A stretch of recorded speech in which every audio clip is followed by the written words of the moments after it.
예, 하나님의 말씀 사무엘하 9장 1절에서 13절입니다. 사무엘하 9장 1절에서 13절입니다.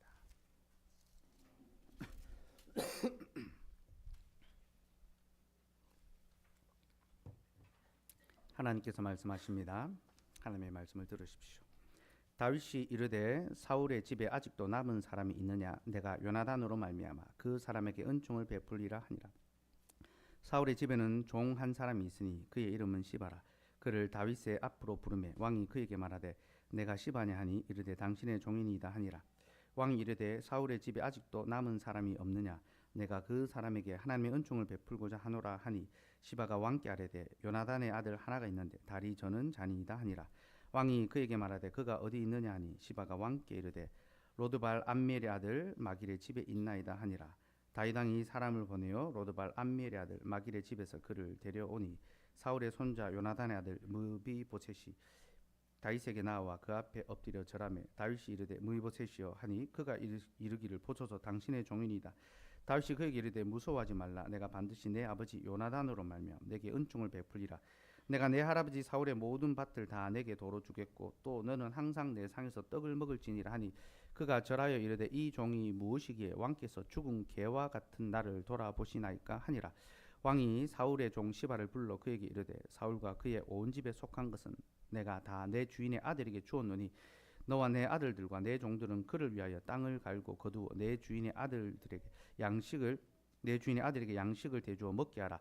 그러나 내 주인의 아들 무미보셋은 항상 내 상에서 떡을 먹으리라 하니라. 시바는 아들이 15명이요 종이 20명이라. 시바가 왕께 아뢰되 내 주 왕께서 모든 일을 종에게 명령하신 대로 종이 준행하겠나이다 하니라.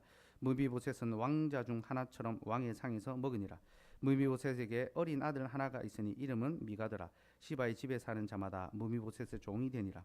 무비보셋이 항상 왕의 상에서 먹음으로 예루살렘에 사니라. 그는 두 발을 다 절더라. 아멘. 하나님, 오늘도 우리에게 하나님의 말씀을 들려주셔서 감사합니다. 이제 이 말씀 풀어 가르쳐 우리에게 영생의 교훈을 얻게 하시고 그 말씀 깨달을 때에 믿어 고백함으로 우리 속에 역사하게 하여 주옵소서. 예수님 이름으로 기도드리옵나이다. 아멘. 예, 오늘은 신앙고백서 12장 양자됨에 관해서 설교하려 합니다. 12장 양자됨은 딱 하나의 항목으로 구성되어 있습니다. 1항밖에 없습니다. 우리 그 1항 같이 한번 읽읍시다. 시작. 하나님께서는 의롭게 된 모든 이들을 독생자 예수 그리스도 안에서 또한 그분 때문에 양자가 되는 은혜의 참여자가 되게 허락하신다. 이로써 그들은 하나님의 자녀의 수위에 들어가며 자녀의 자유와 특권을 누리며 하나님의 이름이 그에게 붙여지며 양자의 영을 받으며 은혜의 보좌 앞에 담대히 나아가 아빠 아버지라 부를 수 있으며 불쌍히 여김과 보호를 받으며 필요한 것을 공급받고 아비로부터 받는 것 같이 하나님께 징계를 받지만 결코 버림을 당하지 않으며 오히려 구속의 날까지 인치심을 받고 영원한 구원의 상속자로서 약속을 유업으로 받는다. 우리가 양자됨으로 말미암아 얻는 복이 무엇인지 가르쳐 주는데요. 신앙고백서는 11장에서 칭의를 먼저 이야기합니다.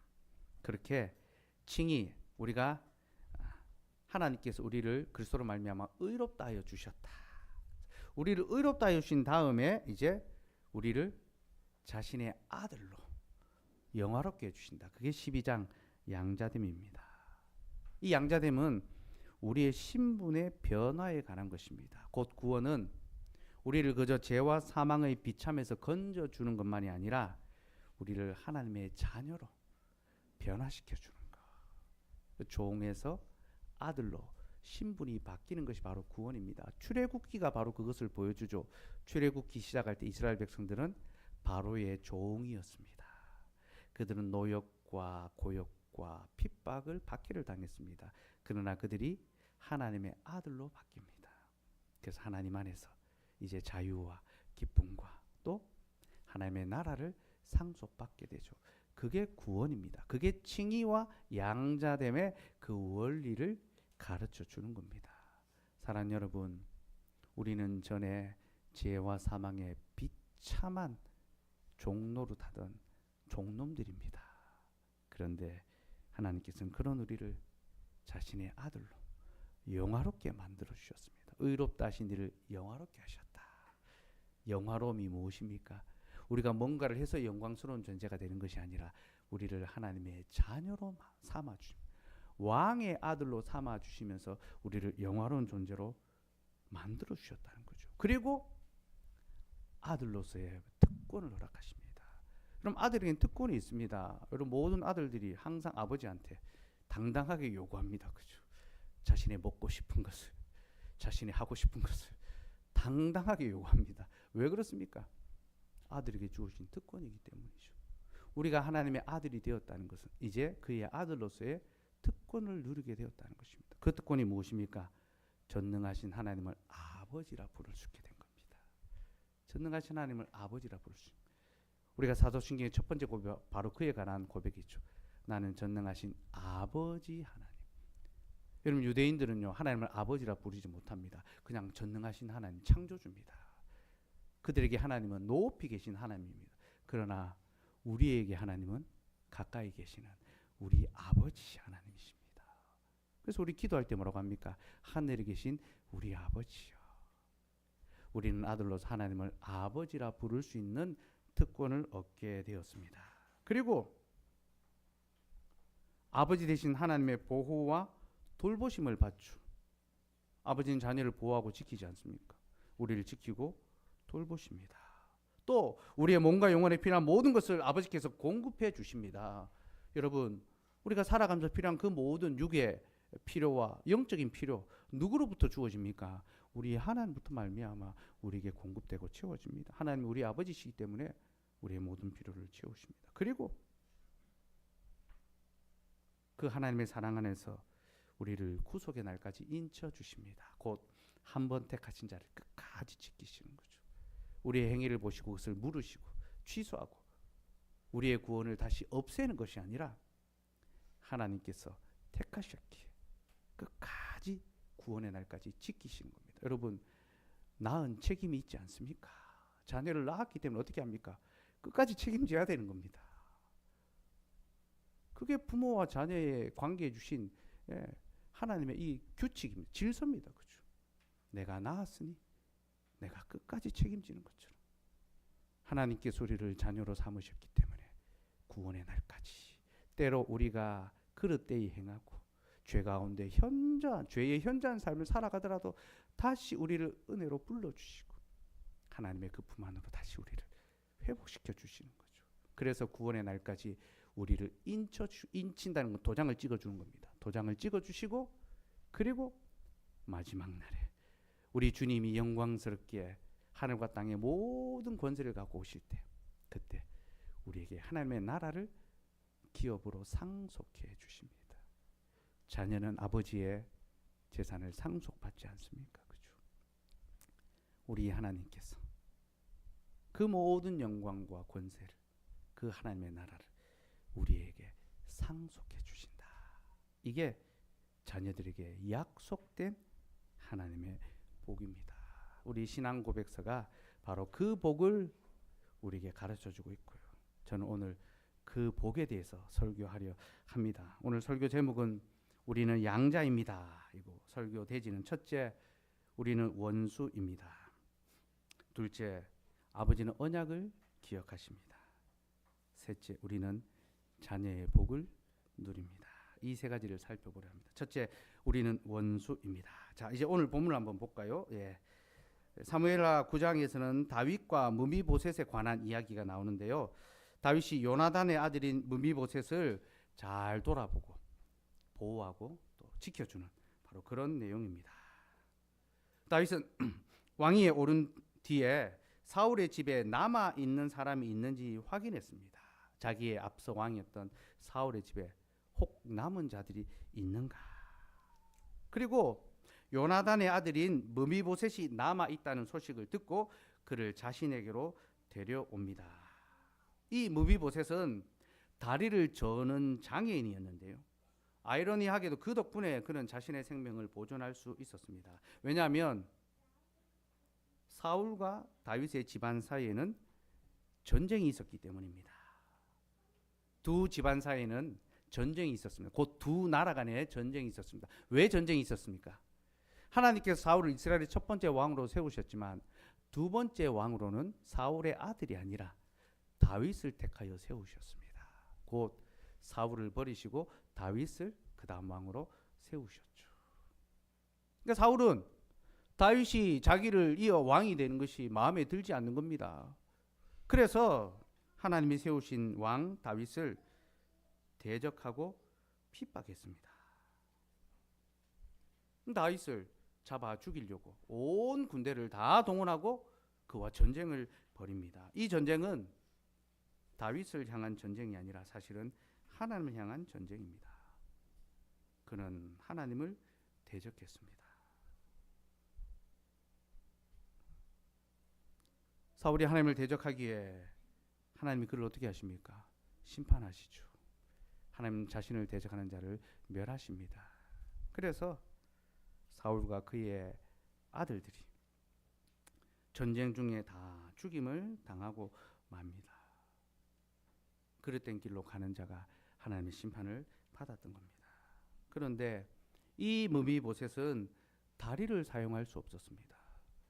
다리를 사용할 수 없으니까 전쟁에 나갈 수가 있습니까? 없습니까? 나갈 수가 없는 거죠.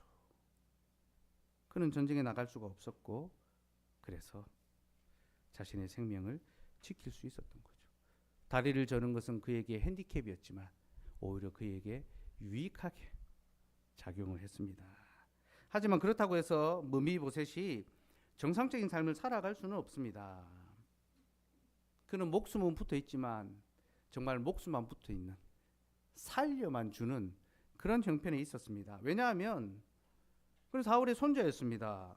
여러분 전임 왕의 후손이 살아있다는 것은 지금 왕에게 큰 위협이 되죠. 그렇죠? 언제 반역의 쿠데타가 일어날지 모르는 겁니다. 왕의 적통이 남아있다는 것은요. 실제로 사울이 죽고 난 다음에 사울의 군대 장관이었던 아브넬은 사울의 아들인 이스보셋을 왕으로 추대해서 다윗을 대적했습니다. 약 2년 동안. 그 전쟁을 다 끝낸 다음에 비로소 다윗이 온 나라에 온 이스라엘의 왕으로 즉위하게 됩니다. 그러니 여러분 사울의 후손인 무비보셋이 존재한다는 것은 언제든지 그런 일이 또 일어날 수 있다는 거죠. 그러니 그런 후환을 없애려면 다윗이 그를 찾아 죽이는 것이 마땅합니다. 그리고 이것이 세속 권력의 속성입니다. 이런 권력을 잡은 자들이 무엇을 가장 경계합니까? 자기의 권력을 빼앗을 자를 가장 경계하죠. 그래서 권력을 잡은 사람들이 가장 먼저 하는 일이 자신의 정적을 제거하는 겁니다. 자신의 왕위를 공고히 하고 혹시 모를 위협을 방지하기 위해서 모든 정적을 제거하는데 그 정적에는 자기의 형제도 심지어 자기의 핏줄마저도 다 해당됩니다. 무참하게 죽여버리는 거죠. 이게 권력의 속성입니다. 우리는 역사 속에서 이런 장면을 무수히 많이 보게 됩니다. 여러분 이슬람 제국의 황제를 술탄이라고 부르는데요. 이 술탄은 왕위를 계승할 때에 첫째 아들이 계승하는 것이 아니라 여러 형제들 중에 가장 똑똑하고 지혜로운 곧 아버지가 보기에 가장 지혜롭고 나라를 잘 다스릴 자를 술탄으로 황제로 지명합니다. 그러니까 먼저 나고 나중 나고 이 관계 없이 가장 지혜롭고 똑똑한 능력 있는 자가 황제가 되는 거죠. 좀 더 좋은 통치자를 얻기 위한 그들의 이제 방법이죠. 지혜죠. 근데 그렇게 되다 보니까 형제들끼리 엄청난 어떤 경쟁과 또 견제와 또 열심히 하려는 그런 열심, 충성 경쟁이 막 벌어집니다. 그리고 그 중에 하나가 아버지의 눈에 들어서 황제가 되고 나면요. 그 사람이 가장 먼저 하는 일이 나머지 형제를 잡아 죽이거나 감금하는 겁니다. 형제들 중에 한 사람은 황제가 되고 나머지는요. 왕자로서 살아가는 게 아니라 죽임을 당하거나 평생을 갇히는 겁니다. 그래서 그들만 딱 가둬두는 그런 공간이 따로 있습니다. 이렇게 해서 왕권을 공고히 하는 거죠. 여러분 자신의 왕권을 강화하기 위해서 자기의 핏줄마저도 무참히 죽일 수 있는 것이 바로 권력의 비정한 속성입니다. 그러니 다윗이 무미보셋을 찾아서 죽이는 것은 매우 당연하고 또 합당한 처사입니다. 누구도 손가락질하지 않을 그런 일입니다. 여러분, 무미보셋은 다윗의 혈통이 아닙니다. 오히려 그는 다윗의 대적의 후손이죠. 그렇죠? 자신을 잡아 죽이려고 그렇게 혈안이 되었던 자신의 원수 사울의 후손이 바로 무미보셋입니다. 다윗에게는 원수의 후손입니다. 그리고 언제든지 자신에게 위협이 될 수 있는 잠재적인 그런 위험 요소입니다. 그래서 그가 무미보셋을 잡아 죽이면 첫째는 자신의 원수를 갚는 것이요, 둘째는 자신의 정적을 제거하는 일석이조의 효과를 낼 수 있는 그런 일입니다. 하지만 다윗은 그렇게 하지 않았습니다. 그는 자신의 대적 원수에게 원수를 갚는 것이 아니라 도리어 은혜를 베풀어 주었습니다.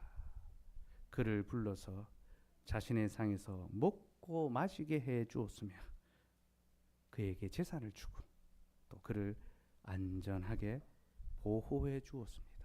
그렇게 약속해 주었습니다. 이것이 오늘 본문 전체 내용인데요. 그럼 여러분, 다윗은 도대체 왜 이렇게 했을까요? 그는 왜 무미보셋을 죽이지 않고 도리어 은혜를 베풀었을까요? 그 이유가 무엇일까요? 여러분, 그 이유가 바로 본문 1절에서 나옵니다. 본문 1절 같이 읽읍시다. 시작.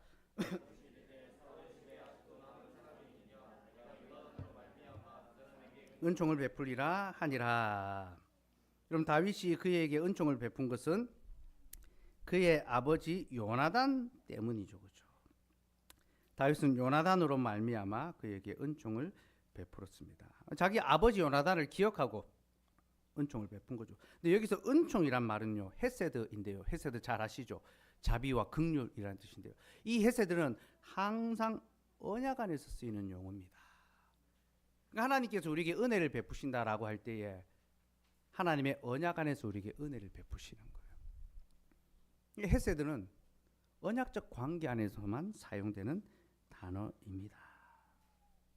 그리고 내가 은총을 베풀리라 할 때에 이 베푼다라는 이 요나단으로 말미암아 은총을 베풀리라 할 때 이 요나단으로 말미암다는 말이 정당한 값을 지불한다라는 그런 뜻이 있습니다.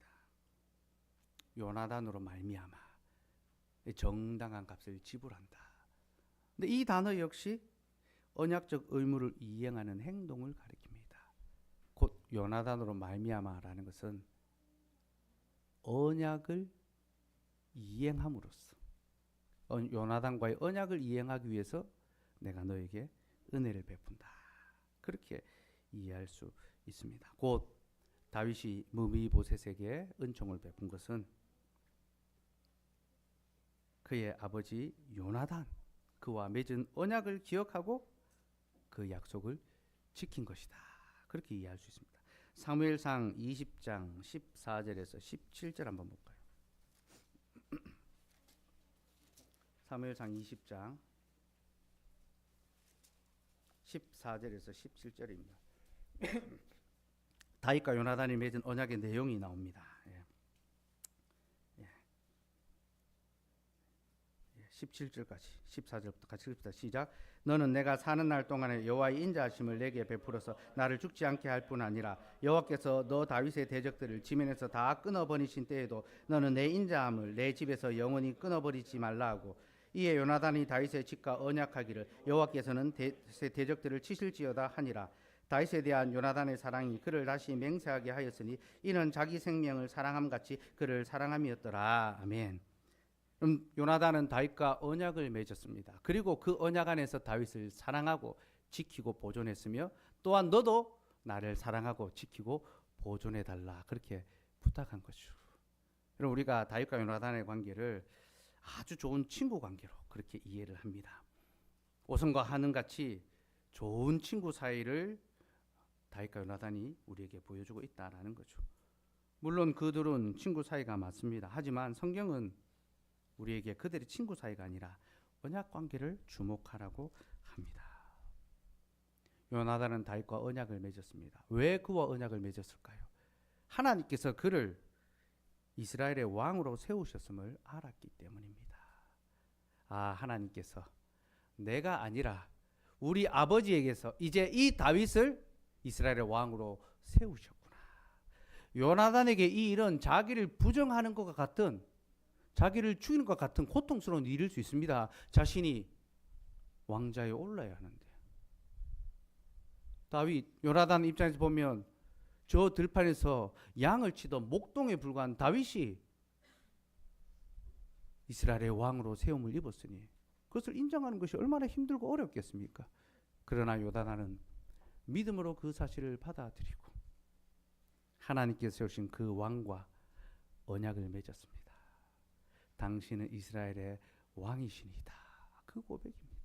하나님께서 당신을 이 나라의 왕으로 세우실 것이고 당신의 대적을 지면에서 끊어버리실 건데, 여러분 이것은 곧 자기 아버지의 집에 대한 고백이 있죠. 자기 아버지가 다윗을 대적하고 죽이려고 하고 있었거든요. 그러나 그때 당신은 나와 내 집에 은혜를 베풀어 주옵소서. 곧 지금 요나단은 다윗과 언약을 맺고 그 언약의 기초에서 자기의 보호를 의탁하는 것입니다. 자신의 생명을. 여러분, 다윗과 요나단은 친구 사이였지만요, 결코 그들은 어떤 인간적인 친분으로 서로를 지켜주겠다고 약조하지 않았습니다. 여러분, 친구 사이라는 것이 얼마나 부질없는지 우리는 잘 알고 있습니다. 지금은 죽지 못하여 사는 사이라고 이야기하지만 잠시만 이해관계가 달라지면요, 한없이 멀어지고 미워질 수 있는 게 친구 사이입니다. 특별히 누가 왕자를 차지하는가 그 문제 앞에 서면요, 친구 사이는 언제든지 원수가 될 수 있죠. 가장 가까운 친구가 가장 두려운 친구가 위험한 원수가 될 수 있는 겁니다. 요나단은 그 사실을 알고 연약한 인간관계에 자기를 의탁하는 것이 아니라 하나님의 언약 안에 자신을 의탁했던 것입니다. 곧 그는 다윗의 신의를 믿는 것이 아니라 다윗이 믿고 있는 언약의 하나님을 믿었던 것입니다. 그래서 언약의 하나님께 자신의 보호를 의탁했던 거죠. 그리고 다윗은 그 요나단과 맺은 언약을 기억하고 그 언약으로 말미암아 그의 아들에게 은총을 베풀어 주고 있는 겁니다. 사랑하는 여러분, 이것이 바로 다윗과 요나단이 보여주는 그 관계의 실질입니다. 그들은 인간적인 관계가 아니라 언약적인 관계 안에서 서로 친구가 되었습니다. 그리고 그 언약에 기초하여 서로를 지키고 보호하는 일에 전심을 다했습니다. 먼저 요나단이 다윗의 생명을 보존하기 위하여 애를 썼습니다. 그리고 이제 다윗이 요나단의 집에 은총을 베풀고 그 약속을 따라 그 아들을 보존해 주는 일을 감당하고 있는 것입니다. 그럼 이 둘의 모습은요, 우리가 어떻게 서로 관계를 맺으며 성도의 교제를 나누어야 하는지에 대해서 교훈이 됩니다. 여러분, 우리는 인간적인 관계로 성도가 된 것이 아닙니다. 예수 그리스도 안에서 맺어진 하나님의 언약으로 말미암아 한 성도가 되었습니다. 그러니 우리는 서로를 대할 때 인간적인 감정으로 대해서는 안 되고 언약적인 관점으로 대할 수 있어야 합니다. 그럼 다윗은 무비보셋을 자신의 감정으로 대하지 않았습니다.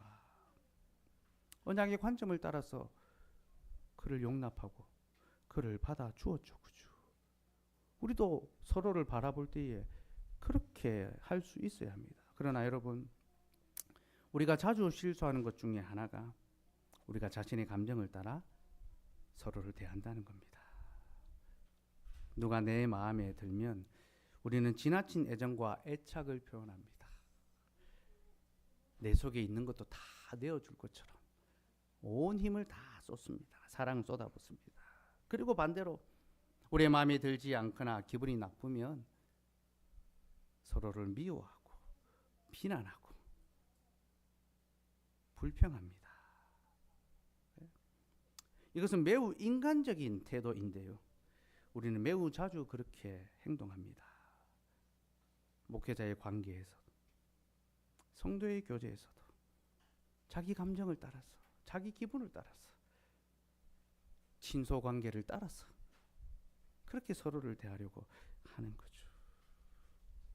그러나 여러분, 우리는 그런 인간적인 친분으로 맺어진 관계가 아니라 예수 그리스도 안에서 언약으로 맺어진 관계입니다. 교회가 어떤 곳입니까? 사람들이 함께 모여 세운 것이 교회가 아니라 그리스도께서 자기의 피로 값주고 사신 그의 백성들, 예수 그리스도 안에서 영원한 언약으로 맺어진 새로운 식구들이 모인 곳이 바로 교회입니다. 그래서 교회를 언약 공동체라고 부르죠. 그러니 여러분, 우리 서로를 대할 때 인간적인 감정으로 대하지 맙시다. 불편한 사람이 있을 수 있고, 어려운 사람이 있을 수 있고, 더 마음에 드는 사람이 혹 있을지 모르겠습니다. 그러나 그러한 것으로 서로를 대하는 것이 아니라 예수 그리스도 안에서 우리가 함께 언약을 맺은 자라는 것을 기억하고 하나님의 언약의 눈으로 서로를 보고 용납하는 겁니다. 여러분, 하나님께서 우리를 용납하셨는데 우리가 용납하지 못할 사람이 누가 있겠습니까? 그죠?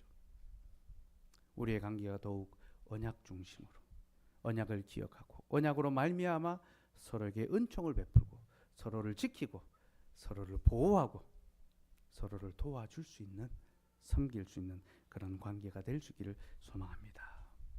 아무튼 다윗은 요나단과 맺은 언약을 기억하고 그 언약으로 말미암아 무비보셋에게 은혜를 베풀었습니다. 셋째, 우리는 자녀의 복을 누립니다. 다시 본문으로 돌아왔어요. 우리 9장 7절 말씀. 7절 같이 읽읍시다. 예, 시작. 다윗이 그에게 이르되 무서워하지 말라. 내가 반드시 내 아버지 요나단으로 말미암아 내게 은총을 베풀리라. 내가 내 할아버지 사울의 모든 밭을 다 내게 도로 주겠고 또 너는 항상 내 상에서 떡을 먹을지니라 하니. 다윗은 무미보셋이 항상 자신의 상에서 떡을 먹을 것이다 라고 했습니다. 여러분, 그가 다윗의 상에서 떡을 먹는다는 것이 무엇을 의미할까요? 그냥 이제 밥 먹게 됐다, 일용할 양식을 이제 걱정하지 않아도 되는구나, 그런 겁니까? 아닙니다. 그가 그의 상에서 떡을 먹게 됐다는 것은요, 이제 그가 다윗의 아들로 받아들여졌다는 것을 보여줍니다. 곧 그가 다윗의 아들로 입양되었다, 양자로 입양되었다라는 거죠. 11절 말씀도 한번 봅시다. 11절 같이 읽읍시다. 시작. 시바가 왕께 아뢰되 내 주 왕께서 모든 일을 종에게 명령하신 대로 종이 준행하겠나이다 하니라. 무비보셋은 왕자 중 하나처럼 왕의 상에서 먹으니라. 아멘. 여러분, 무비보셋은 왕자 중 하나처럼 왕의 상에서 떡을 먹었습니다. 곧 다윗이 언약으로 말미암아 무비보셋에 은혜를 베풀었는데 그 은혜는 그저 그를 좀 잘되게 해주고 그에게 어떤 재산을 좀 주고 그를 지켜주는 그런 개념이 아니라 그를 자신의 아들로 입양하고 그리고 아들로서 그 모든 복을 누릴 수 있게 해 주었다는 겁니다. 그는 왕자 중에 하나처럼 왕의 상에서 먹는 자가 되었습니다. 왕의 자녀가 되었습니다. 왕의 자녀가 되었으니 왕의 기업을 상속받게 되는 거죠. 9절 말씀도 읽읍시다. 9절 읽읍시다. 시작. 왕이 사울의 시종 시바를 불러 그에게 이르되 사울과 그의 온 집에 속한 것을 내가 다 내 주인의 아들에게 주었노니. 다윗이 사울의 종 시바에게 사울의 모든 집과 그 재산을 다 내 주인의 아들에게 준다. 무비보셋에게 주노라. 그렇게 말했죠. 다윗은 사울의 모든 기업을 무비보셋에게 주었습니다. 여러분, 이 기업이 누구의 것입니까? 전에는 사울의 것이었지만 이제는 다윗의 것입니다. 여러분, 전쟁의 법칙이 있죠. 전쟁에 승리하면 전리품을 획득합니다. 곧 패자의 모든 것이 다 자신의 차지가 되죠. 사울의 모든 재산은 다 다윗의 것이 됩니다. 그게 합당한 원리입니다. 그런데 다윗은 그 모든 사울의 재산, 곧 자신의 것을 누구에게 주고 있습니까? 무비보셋에게 주고 있습니다. 다윗이 이렇게 하는 것은요, 단순히 무비보셋에게 재산을 많이 주었다라는 그런 것을 보여주는 것이 아닙니다. 그가 무비보셋에게 사울의 재산을 다 준 것은 이제 그를 자신의 재산을 상속받을 수 있는 합법적인 아들로 공포한다. 바로 그런 뜻입니다. 이 무비보셋은 나의 재산을 상속받을 수 있는 합법적인 내 아들이다. 그래서 사울의 모든 재산을 그에게 상속해 준 것입니다. 이것을 통하여 다윗은 온 이스라엘에 무비보셋이 자신의 아들로 입양되었음을 공포했습니다. 여러분, 다윗이 왜 이렇게 됐을까요? 여러분, 혹 다윗이 죽고 난 다음에 이것을 불편하게 생각한 자가 무비보셋의 재산을 다시 가로챌 수 있지 않겠습니까? 네가 다윗 때문에 이런 은혜를 받고 살았는데 네가 이런 은혜를 받을 자격이 있느냐? 네 살아온 삶을 봐라. 네 신분을 봐라. 너는 살아인 것만 해도 충분하다 하고 힘 있는 자들이 뺏어갈 수 있습니다. 실제로 이 시바가, 사울의 종이었던 시바가 나중에 반역을 합니다. 주인의 것을 가로채려고 합니다. 근데 다윗은 무비보셋이 자신의 합법적인 아들인 것을 공포함을 통하여 이제 그 누구도 무비보셋이 누리는 이 권리를 침해하지 못하도록, 빼앗아가지 못하도록 견고한 안전한 울타리를 쳐준 겁니다. 보라, 이는 내 아들이요 그는 내 아들로서 나의 모든 복을 그가 받아 누리게 될 것이다. 그래서 왕의 식탁에서 먹고 마시는 자가 되었고 왕의 기업을 상속받았으며 또 그 누구도 그의 자녀됨의 그 지위를 박탈할 수 없었습니다. 사단이 우리에게 허락된 하나님의 그 구원의 은혜를 자꾸 박탈해 가려고 합니다. 네 인생을 돌아봐라. 네 살아온 삶을 봐라. 네가 이렇게 죄 가운데 살아가고 이렇게 아직도 불순종하며 살아가는데 네가 무슨 하나님의 자녀고 이 모든 복을 누릴 수 있느냐? 자꾸 박탈해가고 빼들어가려고 합니다. 우리의 삶을 돌아보면 맞는 말처럼 들립니다. 우리는 범죄한 자고 우리는 여전히 연약한 가운데 있는 자고 여전히 우리는 사람을 감정으로 대하는 불완전한 자들입니다. 우리 스스로를 들여다보면 우리가 이 복을 받을 자격이 없다는 것을 우리는 인정할 수밖에 없습니다. 그러나 바로 그때 하나님의 합법적인 선언, 예수 그리스도께서 십자가 위에서 우리의 모든 죄를 다 사하시고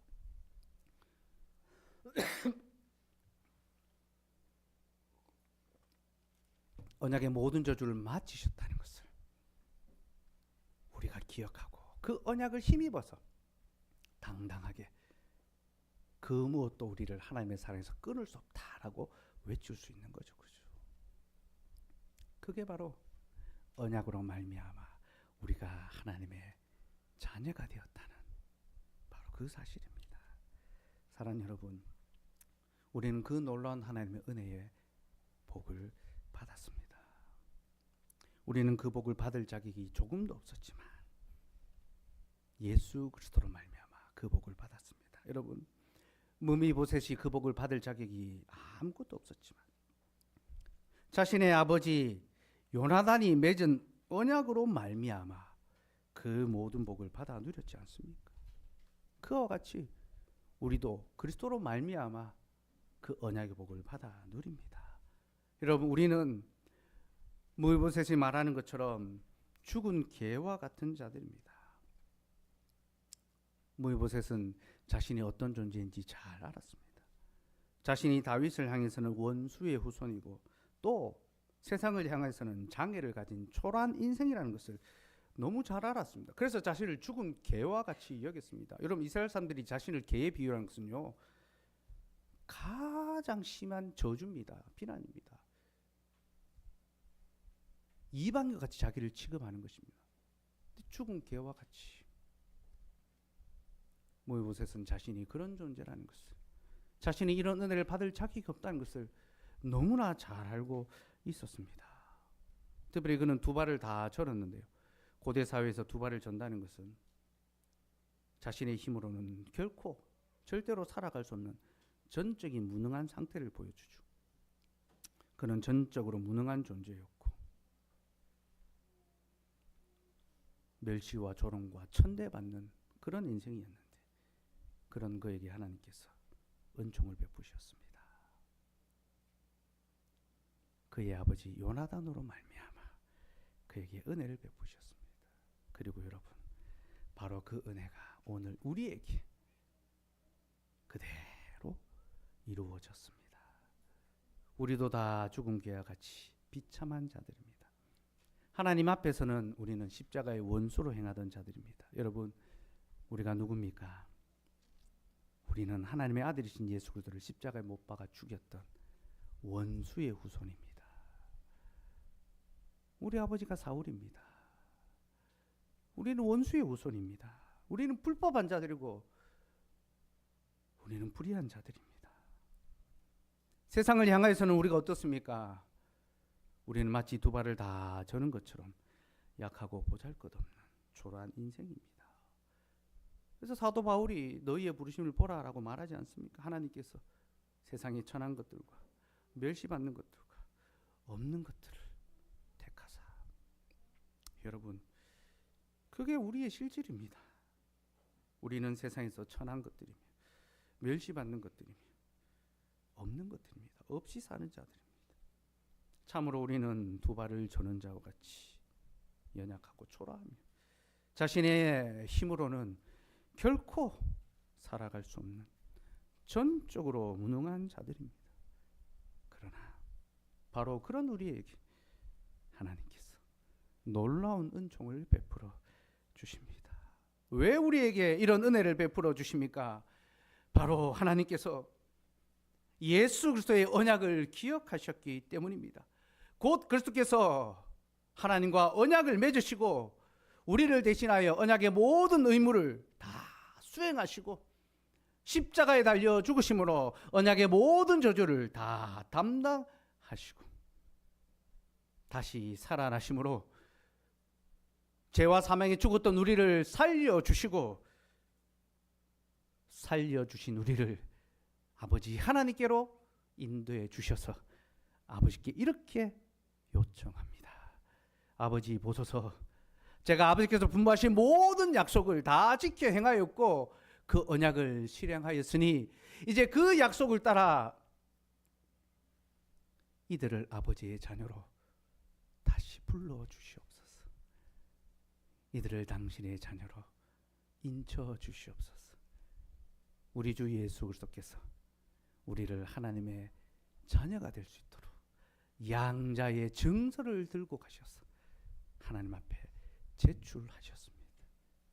그리고 성부 하나님께서는 그 약속에 의거하여 하나님이 약속하신 그 언약의 의무를 실행하기 위하여 다윗이 요나단을 기억하여 무미보셋을 자기의 자녀 삼은 것처럼 예수 그리스도로 말미암아 우리를 거룩한 하나님의 자녀가 되게 해 주셨습니다. 이것이 바로 하나님의 자녀로 받아들여진 우리가 누리는 영생의 복입니다. 에베소서 1장 5절에서 6절 말씀.